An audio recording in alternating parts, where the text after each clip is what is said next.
2014 पासून एखाद दुसरा संघ रायगड जिल्ह्यासाठी जात होता.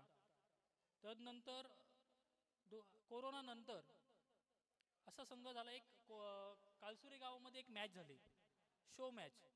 आणि त्या शो मॅच पासून 2 संघ उभे राहिले, 2चे 4 झाले, 4चे 8 झाले. आता श्रीवर्धन म्हसळा तालुक्यात 11 संघ आहेत आणि त्यातले 4 ते 5 संघ हे जिल्ह्याला प्रतिनिधित्व करतात. आज एक काळ असा होता रायगड जिल्ह्यामध्ये की अलिबाग, पेण हे महिलांचे संघ, तिथे मातबर रोहा असेल, अलिबाग, पेण, पनवेल असेल, पनवेलने खूप वर्ष त्याच्यावर अभिराज्य गाजवलंय. पण आता माझा श्रीवर्धनही कुठे मागे नाही आहे.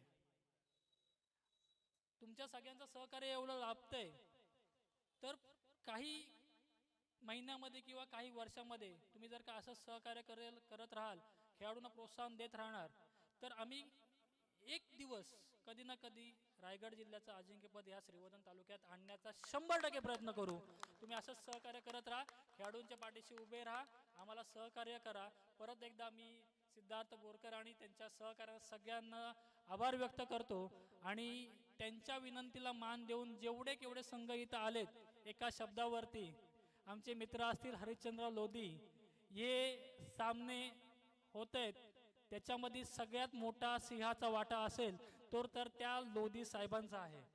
सगळ्यात पहिली स्पर्धा श्रीवर्धन म्हसळा आणि माणगाव आणि पाली या संघाला आमंत्रित करून तुरुंबाड या गावामध्ये झाली 2 वर्षापूर्वी आणि तिथनं हा पायंडा पडला. रायगड जिल्ह्यात 6 ते 10 मॅच होतात. मी गर्वाने सांगतो, माझ्या तालुक्यात 2 तालुक्यात कमीत कमी 18 ते 20 मॅच होतात. बक्षीस कमी असू दे, आम्हाला स्पर्धा करायची आणि ती स्पर्धा झाली म्हणून हे सगळे खेळाडू दिसतात. आजच्या वर्षाला कमीत कमी 7 ते 8 खेळाडू श्रीवर्धन म्हसळा तालुक्यातनं जिल्ह्याचे प्रतिनिधित्व केलेले आहेत.